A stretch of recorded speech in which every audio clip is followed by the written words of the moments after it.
আকাশবাণী কলকাতা। স্থানীয় সংবাদ পড়ছি ধৃতি সেন শর্মা। বিশেষ খবর হলো, সন্দেশখালীতে শেখ শাহজাহান ও তার দুই ঘনিষ্ঠ তৃণমূল কংগ্রেস নেতাকে গ্রেপ্তারের দাবিতে আজও পরিস্থিতি উত্তপ্ত। বিক্ষোভকারীরা দীর্ঘক্ষণ থানার সামনে অবস্থান বিক্ষোভ চালিয়ে যান।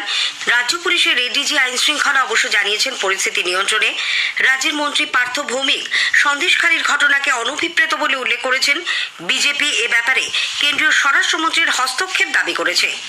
খুনের অভিযোগে ধৃত ভাঙড়ের তৃণমূল কংগ্রেস নেতা আরাবুল ইসলামের 21শে ফেব্রুয়ারি পর্যন্ত পুলিশ হেফাজত। রাজ্য বিধানসভায় গতকাল বাজেট প্রস্তাব পেশের পর মুখ্যমন্ত্রীর সাংবাদিক বৈঠক বানচাল করে দেওয়ার চেষ্টার অভিযোগে তৃণমূল পরিষদীয় দল আজ হেয়ার স্ট্রিট থানায় এফআইআর দায়ের করেছে। এদিকে বিজেপি বলেছে, রাজ্য সরকার যতই এফআইআর করুক না কেন, তারা তাদের কাজ করে যাবেন। নিরাপত্তা রক্ষার নামে শাসক দলের ক্যাডাররা বিধানসভা চত্বরে অশান্তি বাঁধানোর চেষ্টা করেছে বলে তাদের পাল্টা অভিযোগ। ক্যাগের রিপোর্টে রাজ্যের বিরুদ্ধে বিভিন্ন কেন্দ্রীয় প্রকল্পের বরাদ্দ খরচের শংসাপত্র জমা না করার অভিযোগ সরকার খারিজ করে দিয়েছে। তিরুবনন্তপুরমে বাংলা ও কেরালার মধ্যে রঞ্জি ট্রফি ম্যাচের প্রথম দিনের শেষে কেরালা 4 উইকেটে 265 রান করেছে। আসি বিস্তারিত খবরে।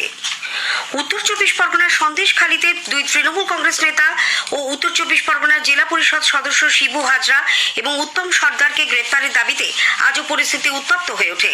স্থানীয় মহিলারা লাঠি ঝাঁটা হাতে নিয়ে থানার সামনে বিক্ষোভ দেখান। পুলিশের পক্ষ থেকে তাদের বারবার সরে যাওয়ার অনুরোধ করা হলেও বিক্ষোভকারীরা জানান তারা অনির্দিষ্টকালের জন্য অবস্থান চালিয়ে যাবেন। পরে অবশ্য পুলিশের হস্তক্ষেপে বিক্ষোভকারীরা সেখান থেকে সরে গেছেন। আগামীকাল আবার তারা থানার সামনে বিক্ষোভ দেখাবেন বলে জানিয়েছেন। এদিকে সন্দেশখালীর পর জেলিয়াখালীতেও শিবু হাজরার পোল্ট্রি ফার্ম ও বাংলোয় ক্ষিপ্ত গ্রামবাসীরা আগুন ধরিয়ে দেয়। এই ঘটনার পর স্থানীয় কিছু দুষ্কৃতী গ্রামবাসীদের ওপর চড়াও হয়। 5 জন গ্রামবাসী আহত হয়েছেন বলে জানা গেছে। এ ব্যাপারে আটক করা হয়েছে 8 জনকে। বিক্ষোভকারীরা শেখ শাহজাহানকে গ্রেপ্তারেরও দাবি জানিয়েছেন। বারাসাত রেঞ্জের ডিআইজি সুমিত কুমার এবং বসিরহাট পুলিশ জেলার এসপি মেহেদি হাসান রহমান ঘটনার পর এলাকায় যান। ডিআইজি জানিয়েছেন, যারা উস্কানি দিচ্ছে তাদের বিরুদ্ধে কড়া ব্যবস্থা নেওয়া হবে। কিছু দুষ্কৃতীরা এখানে একটা পোল্ট্রি হাউস ছিল, তো এরা ভাঙচুর করেছে, সামান সরকারি নিয়েছে, আগুন লাগিয়েছে। যে লোক এরকম দুষ্কৃতীরা করছে, পুরুষ আছে বা মহিলা আছে বা যে ওটা উস্কাচ্ছে, ওকে ছাড়া যাবে না, স্ট্রং অ্যাকশন নেওয়া হচ্ছে। এটা একটা ইন্টেরিয়ার ছিল, লোক সুযোগ নিয়েছে, কিন্তু এটা আর টলারেট করা একদম যাবে না। 8 জনকে আমরা ডিটেইন করেছি, এখন কেস হচ্ছে, তদন্ত হবে। এদিকে সন্দেশখালীতে পরিস্থিতি সম্পূর্ণ নিয়ন্ত্রণে বলে রাজ্য পুলিশের এডিজি আইন শৃঙ্খলা মনোজ বর্মা জানিয়েছেন। এডিজি আজ নবান্নে সাংবাদিকদের বলেন, সন্দেশখালীর ঘটনার ওপর নজর রাখা হচ্ছে। যে সমস্ত বহিরাগত সেখানে গন্ডগোল পাকাচ্ছে তাদের চিহ্নিত করার জন্য পুলিশ চেষ্টা চালিয়ে যাচ্ছে। সেখানে পর্যাপ্ত পুলিশ মোতায়েন করা হয়েছে। শ্রী ভার্মা আরও জানান, আজকের যে ঘটনা ঘটেছে ওটাতে যেটা আমরা জানতে পেরেছি, 8 জনকে পুলিশ ডিটেইন করেছে। ফার্দার যাতে এসকেলেট না হয় সিচুয়েশন, তার জন্য ব্যবস্থা নেওয়া হচ্ছে। সাফিসিয়েন্ট পুলিশ ওখানে সিনিয়র অফিসার ওখানে অলরেডি ক্যাম্প করছেন। কারো অগেনস্ট কোনো যদি কিছু অ্যালিগেশন থাকে পুলিশকে যাতে জানানো হয়, পুলিশ নিশ্চয়ই তদন্ত করে যা অ্যাকশন নেওয়ার দরকার আছে অ্যাকশন নেবে। পরিস্থিতি খতিয়ে দেখতে রাজ্য অপরাধ নিয়ন্ত্রণ ব্যুরোর ডিজি সিদ্ধিনাথ গুপ্তা সন্দেশখালীতে যান। আইজি প্রশাসন শ্রীরাম ঝাঝারিয়াও সন্দেশখালী থানাতে গেছেন। সন্দেশখালীর ঘটনা অনভিপ্রেত বলে রাজ্যের মন্ত্রী পার্থ ভৌমিক মন্তব্য করেছেন। কলকাতায় আজ এক সাংবাদিক বৈঠকে তিনি বলেন, কেন্দ্রের বঞ্চনার বিরুদ্ধে সন্দেশখালীতে তৃণমূল কংগ্রেসের সাম্প্রতিক প্রতিবাদ মিছিলের পর উদ্দেশ্য প্রণোদিতভাবে দলের নেতাদের বাড়িতে আগুন লাগিয়ে দেওয়া ও ভাঙচুর চালানো হয়। এ ধরনের গোলমাল করে 100 দিনের টাকা সহ কেন্দ্রের বঞ্চনার বিরুদ্ধে প্রতিবাদ আন্দোলন বন্ধ করা যাবে না বলে মন্ত্রী স্পষ্ট জানিয়েছেন। কেউ আইন শৃঙ্খলা নিজের হাতে তুলে নিতে চাইলে পুলিশ প্রশাসনও রেয়াত করবে না। যারা ভাবছেন যে এই ধরনের অশান্তি করে যে গণ আন্দোলন তাকে স্তব্ধ করে দেবেন, আমার মনে হয় তারা মূর্খের স্বর্গে বাস করছেন। যারাই সে যে কোনো দলের হোক, যে কোনো পার্টির হোক, যে কোনো ব্যক্তি হোক, কেউ যদি আইন শৃঙ্খলা নিজের হাতে নিতে চায় পুলিশ তাকে রেয়াত করবে না। বিজেপি সন্দেশখালীর ঘটনায় কেন্দ্রীয় স্বরাষ্ট্রমন্ত্রীর হস্তক্ষেপ দাবি করেছে।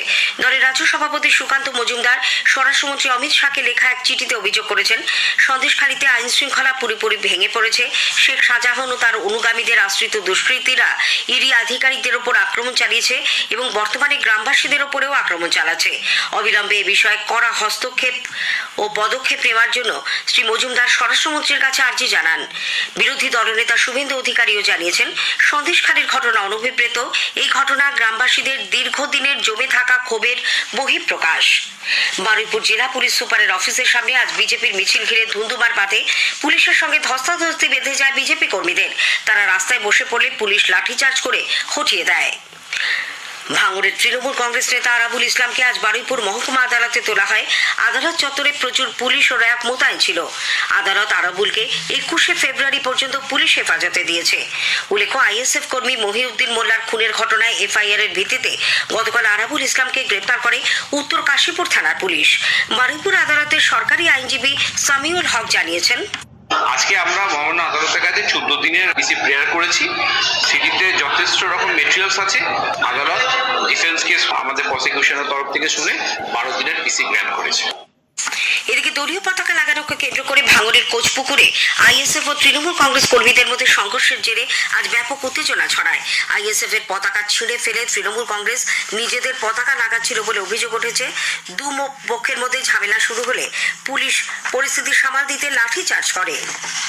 পূর্ব বর্ধমানের গলসির ভাষাপুর রায়পুর ক্যানেলবাঁধ এলাকায় নির্জন মাঠ থেকে জ্যারিকেন ভর্তি 6টি তাজা বোমা পুলিশ উদ্ধার করেছে। সকালে খড় ঢাকা অবস্থায় এই জ্যারিকেনটি দেখতে পান স্থানীয় বাসিন্দারা। পুলিশে খবর দেওয়া হলে তারা বোমাগুলি উদ্ধার করেন। কারা কি উদ্দেশ্যে তাজা বোমা মজুত করে রেখেছিল পুলিশ তা খতিয়ে দেখছে। মালদার ইংরেজ বাজারে নাবালিকা খুনের তদন্তে ফরেন্সিক দল আজ আবারও সেখানে যায়। আধিকারিক চিত্রাক্ষর সরকারের নেতৃত্বে দলটি আমবাজার এলাকা ঘুরে দেখে ঘটনাস্থল থেকে নমুনা সংগ্রহ করে।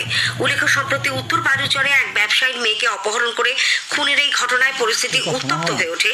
এর প্রতিবাদে রাজনৈতিক দল ও বিভিন্ন সংগঠন আন্দোলনে সামিল হয়। এক বিধবা মহিলাকে মুখে গামছা বেঁধে গণধর্ষণের অপরাধে 4 জনকে 20 বছরের সাজা ঘোষণা করল বীরভূমের রামপুরহাট মহকুমা আদালত। অতিরিক্ত জেলা ও দায়রা আদালতের বিচারক গুরুদাস বিশ্বাস আজ এই রায় ঘোষণা করেন। স্থানীয় সংবাদ শুনছেন আকাশবাণী কলকাতা কেন্দ্র থেকে। এখন বিজ্ঞাপন, পরে রয়েছে বাকি খবর। ধানের মূল জমিতে মাজরা পোকার প্রাদুর্ভাব কমিয়ে কপকাঠি বা সাদা শীষের আক্রমণ কমাতে রোপণের 15 থেকে 20 দিনের মধ্যে প্রতি একরে 100 ml ব্যবহার করুন বায়ারের ভাইগো।